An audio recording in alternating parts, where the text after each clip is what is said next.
नमस्कार दोस्तों, साहित्य हमारे देश का मैं आप सभी का एक बार फिर स्वागत करती हूँ।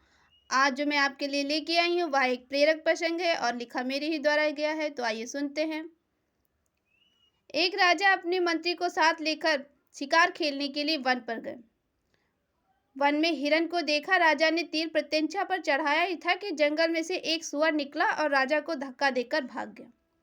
इस अप्रत्याशित धक्के के कारण तीर की नोक से उनकी उंगली कट गई। खून बहने लगा और राजा व्याकुल हो उठे। राजा की उंगली से खून बहता देखकर मंत्री बोले, राजन, भगवान जो करता है अच्छे के लिए करता है।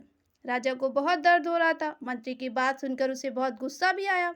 उसने तुरंत ही मंत्री को उसके पद से हटा दिया। मंत्री ने उसकी बात प्रसन्नतापूर्वक मानकर जंगल की दूसरी तरफ चल दिया। राजा अपने अभिमान और पीड़ा से जंगल की तरफ आगे की ओर बढ़ता चला जा रहा था। कुछ समय के बाद राजा के ऊपर एक अनचाही मुसीबत आ धमकी। उसे कुछ नरभक्षी कबीले के लोग दिखाई दिए। राजा उसे देखकर भागना चाहता था, लेकिन वह सफल न हो सका। कबीले के लोगों ने उसे पकड़ लिया। उसे अपने सरदार के पास ले गए। सरदार उसे बहुत खुश हुआ। उसने राजा की बलि देने का निर्णय किया।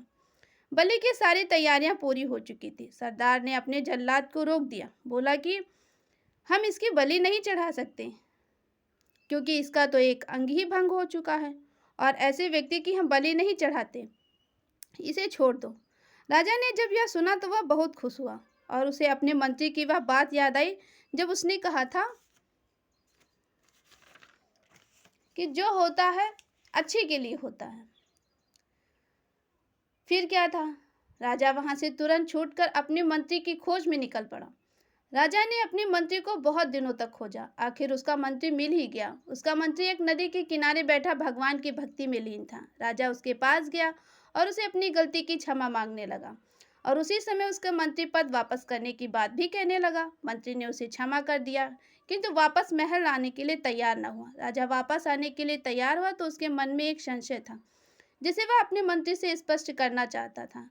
उसने अपने मंत्री से नम्रतापूर्वक पूछा कि तुमने मेरी उंगली कटने पर कहा था कि जो होता है अच्छे के लिए होता है। इस पर तो मैंने तुम्हें निकाल दिया, लेकिन तुम्हें इससे क्या लाभ हुआ? तुम्हें तो कष्ट हुआ, अपमान सहना पड़ा। मंत्री ने राजा की तरफ मुस्कुराते हुए उत्तर दिया, राजन, यदि मैंने तुम्हें यह ना कहा होता तो शायद तुम मुझे अपनी सेवा से ना निकालते और बिना शिकार लिए हुए वापस तो जाना ठीक ही ना था। इस तरह यदि मैं आपके साथ जाता तो मैं उन नरभक्षी कबीलों की बलि अवश्य बन जाता, क्योंकि मेरा तो कोई अंग भी भंग ना हुआ था। यह भी ईश्वर की ही इच्छा है। राजा उत्तर पाकर संतुष्ट हुआ। उसे प्रणाम करके अपने महल की ओर लौट पड़ा। तो आपको मेरे द्वारा लिखी कहानी कैसी लगी हमें ज़रूर बताएं। अब हम मिलेंगे आपको नए वीडियो में नई कहानी के साथ। तब तक के लिए स्वस्थ रहिए, खुश रहिए। हमारे चैनल को लाइक और सब्सक्राइब कीजिए, बेल आइकन प्रेस कीजिए ताकि हमारा वीडियो आप तक सबसे पहले पहुंचे। धन्यवाद।